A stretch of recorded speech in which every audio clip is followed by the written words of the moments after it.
Small SUVs excelled in the IIHS rear crash prevention evaluation, addressing low-speed backing crashes that significantly impact insurance claims.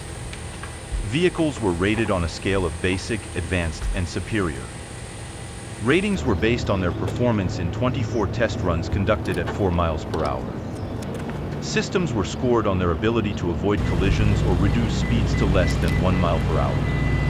Ford Escape received the highest rating of superior, consistently avoided collisions in all test scenarios.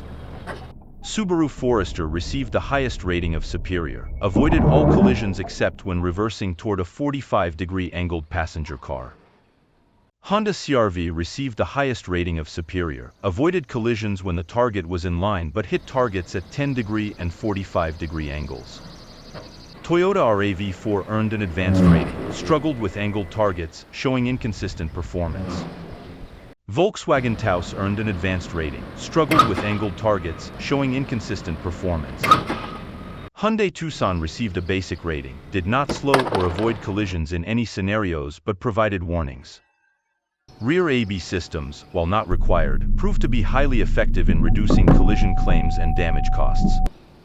According to the Highway Loss Data Institute, HLDI, rear AB reduces the frequency of claims for damage to other vehicles by 29% and to policyholders' vehicles by 9%.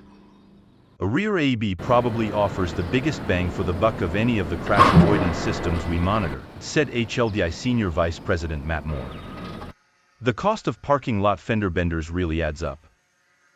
However, the adoption of rear AB systems remains slow, with it being standard on only 23% of 2023 passenger vehicles and optional on another 32%.